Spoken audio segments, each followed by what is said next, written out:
Hey, what's going on everyone? It's Jacob.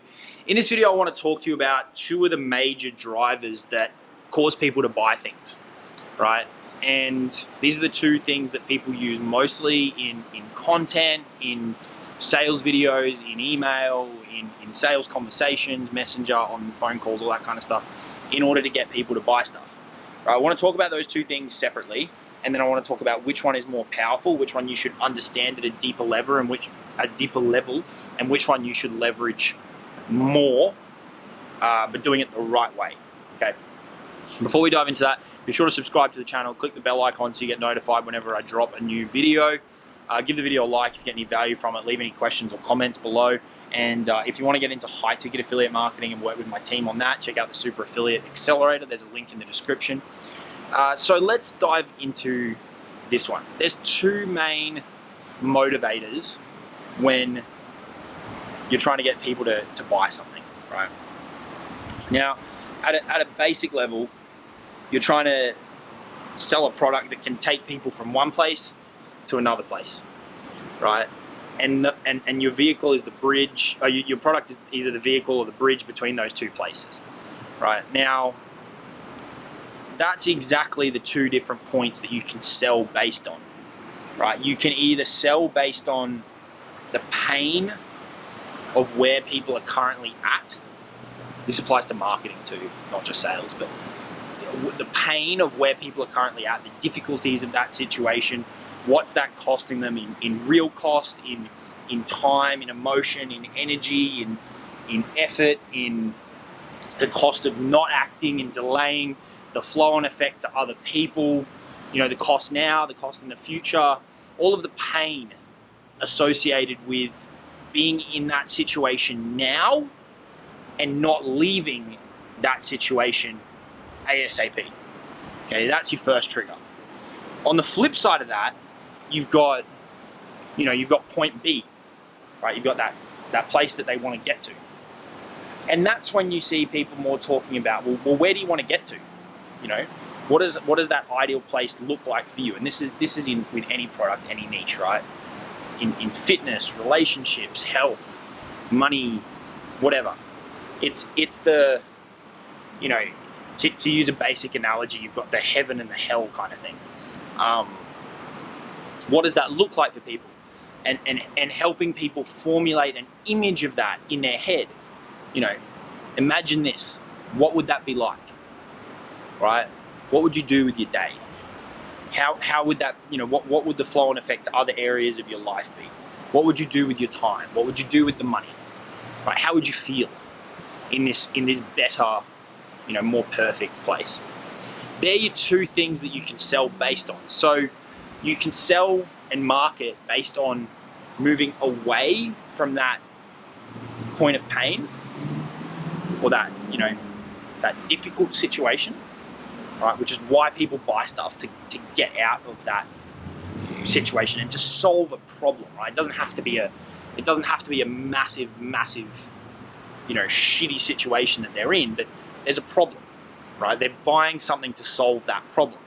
So you can either sell based on moving away from that and solving that problem, right? Fixing all of the shit that's attributed to having that problem now and not fixing that problem and having that problem in a month's time, in a year's time, in 10 years' time.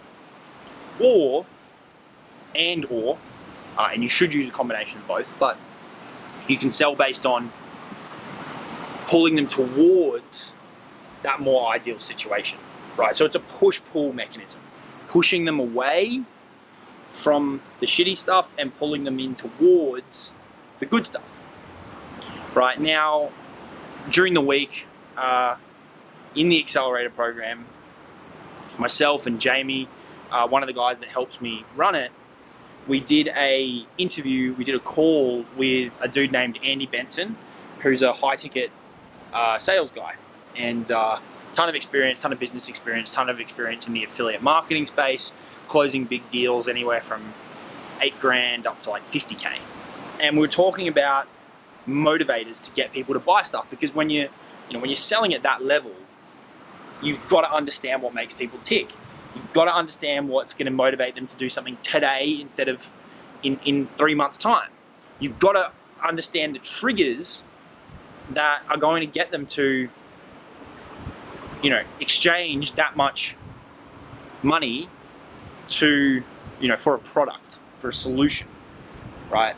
And we're talking about these two things, selling based on the pain points versus selling based on the future, right? And what it could look like, and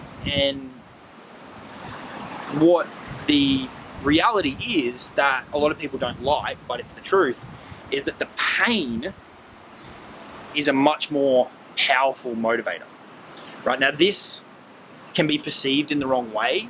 People can think about this the wrong way, in that they think, oh, you're exploiting people or being manipulative, or you're playing on their struggles, and it's not that way at all.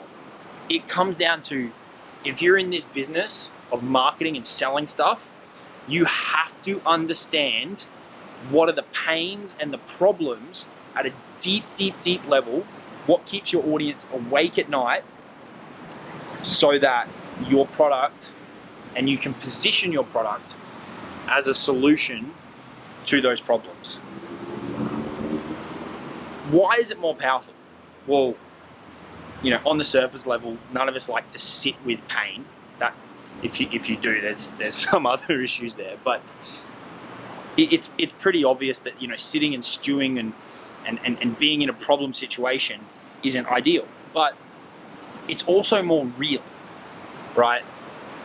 Based on those pain points and those problems and the issues that arise because of that. That's what they're sitting with right now.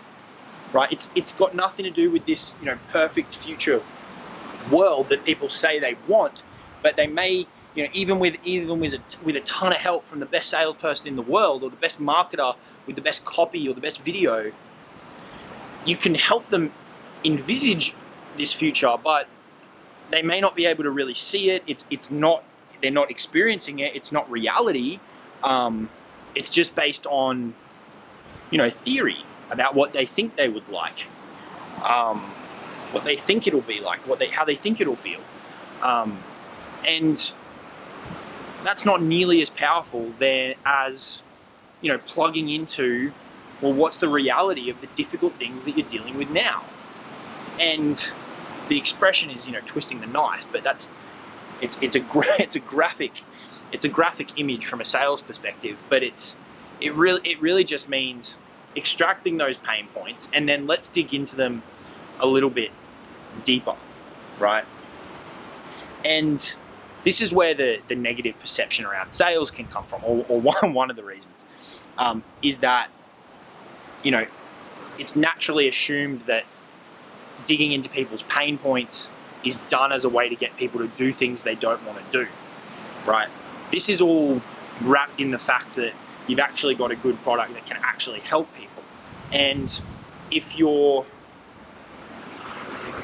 product can do those things, and you're working with people who genuinely want help with that problem, you've got an obligation to get your product in their hands, right? And so that's where using the most powerful mechanisms possible from a sales perspective is what you need to be doing. And pain is going to be that biggest driver, okay? So it's all well and good to help people, imagine this world where everything's perfect and you've got all these things and you've got all this time and you can travel and, you can go to the beach. That's fine. And it should still be part of it, because as I said, there's that push-pull mechanism, but understanding at a deeper level the pains, the problems, and all of the flow-on effect. Imagine it like a tree, if you've got the base of the tree is kind of like the core problem, and then the roots go underground. What are all of those roots kind of going into? What are all of the other areas that problem is infecting, right? What other areas of life? How much space is it taking up here on the day-to-day? Right? Find out all the areas that it's infecting, and then you can position the product as something that can, cure that, it's a much more powerful motivator. It should be used in combination with the future and where people want to get to. But if you want a really, really good exercise to do today, tomorrow, whenever, it's look at your product, it's get really clear on who it's for, and dive into what are their biggest pains. What keeps them up at night? What stresses them out? What do they want to get away from more than anything in the world? And why do they want to get away from it? Why is it a problem for them? Why does it cause their blood to boil? You know, why is it such a problem? And if you can't come up with these yourself, talk to people. Talk to your existing customers, talk to other people in the industry. That's where networking can really come into it, brainstorming, all those kind of things. It's a really powerful tool to do that. So there's a bit of homework if you want to go away and figure out the biggest pains and problems and issues of the people that you want to sell to. It'll make your marketing and your sales processes much more powerful if you are touching on those things, assuming you've got a good product to sell them that can really, really help them out, okay? With all that said, check out the Super Affiliate Accelerator, subscribe to the channel. Hope you all have a fantastic day, evening, wherever you may be watching this from, whatever time of day it may be when you're watching this. Hope you have a really good one. I'll talk to you all soon. Cheers.